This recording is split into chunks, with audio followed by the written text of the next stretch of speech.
Afra y Mert. La verdad que nadie esperaba de su conexión. Madre mía, qué giro de guión, ¿eh? Si es que en esto de las celebrities nunca sabes por dónde te va a dar el aire. Estábamos todos con la mosca detrás de la oreja, ¿verdad? Que si ya no estaban, que si se habían distanciado, que si el amor se les había enfriado, y de repente, zas. Lo de estos dos es para escribir un libro, de verdad. Porque no es que se les vea por ahí de vez en cuando, Es que se les ve juntos, y no de cualquier manera. A ver, que soy de las que piensan que cada uno tiene su vida y su privacidad, pero cuando te salen unas fotos así, pues llama la atención. Y no una llamada de atención cualquiera, sino de esas que te hacen decir, pero bueno, ¿qué está pasando aquí?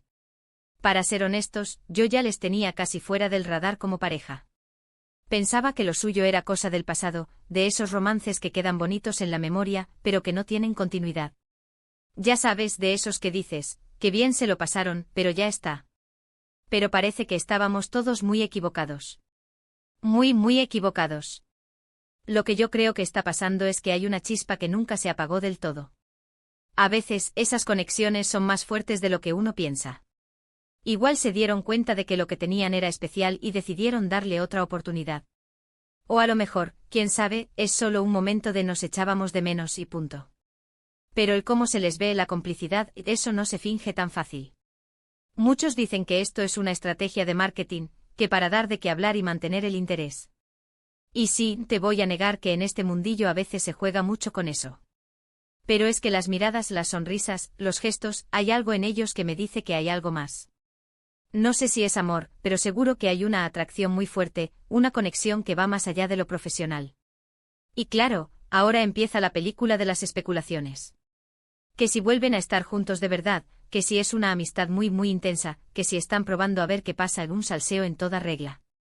Pero a mí me da la sensación de que esto va a dar mucho de qué hablar, para bien o para mal. No se puede ignorar algo así. Piensa en la de veces que hemos visto parejas que supuestamente habían roto y luego, sorpresa, ahí estaban de nuevo, más unidos que nunca. A veces la distancia hace que te des cuenta de lo que tienes. O quizás simplemente se dieron cuenta de que juntos funcionan mejor, que se complementan. ¿Es que quiénes somos nosotros para juzgar lo que pasa entre dos personas? Pero reconozcamos que es un puntazo que nos den estas sorpresas. Mantiene el mundo del corazón vivo, ¿no crees? Y a mí personalmente me encanta ver estas idas y venidas, estos giros inesperados. Te sacan de la rutina. Yo me quedo con la intriga. ¿Creéis que esto es el principio de una reconciliación en toda regla, o simplemente un momento de nostalgia bien aprovechado?